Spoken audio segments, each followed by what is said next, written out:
உங்களுக்கு அறிவோ அறிவுனே.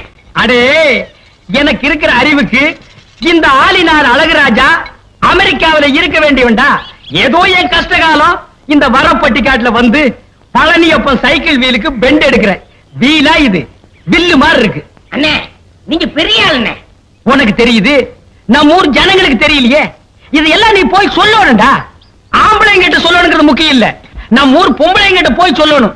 அம்மா, அக்கா, தங்கச்சி, அழகராஜன் ஒரு கெட்டிக்காரரு, பெண்ட் எடுக்கிறதுல வீல் நிமித்துறது ஒரு வல்லவரு, அவர் ஒரு நல்லவரு, இப்படி எல்லாம் போய் சொல்லணும். டேய், நான் ஒரு சிற்பி மாதிரிடா. எப்படி செதுக்கிறேன் பாத்தியா? இந்த ஊர்ல உன்னை யாருமே கிட்ட சேர்த்துக்க மாட்டேங்கிறாங்க. என்ன கிட்ட வந்தா நீ கடிச்சு போடுவேன். அப்படி இருந்து உன்னை ஏன் நான் சேர்த்து வச்சிருக்கேன்? இதெல்லாம் போய் சொல்ல வேண்டியதான். சொல்லுங்க. ஏண்டா பல்லு விளக்கலையா? விளக்கிட்டே. அதான் இப்படி நாருது. என்னைக்காச்சும் ஒரு நாளைக்கு விளக்கனா இப்படித்தான்டா. அது போகட்டும்.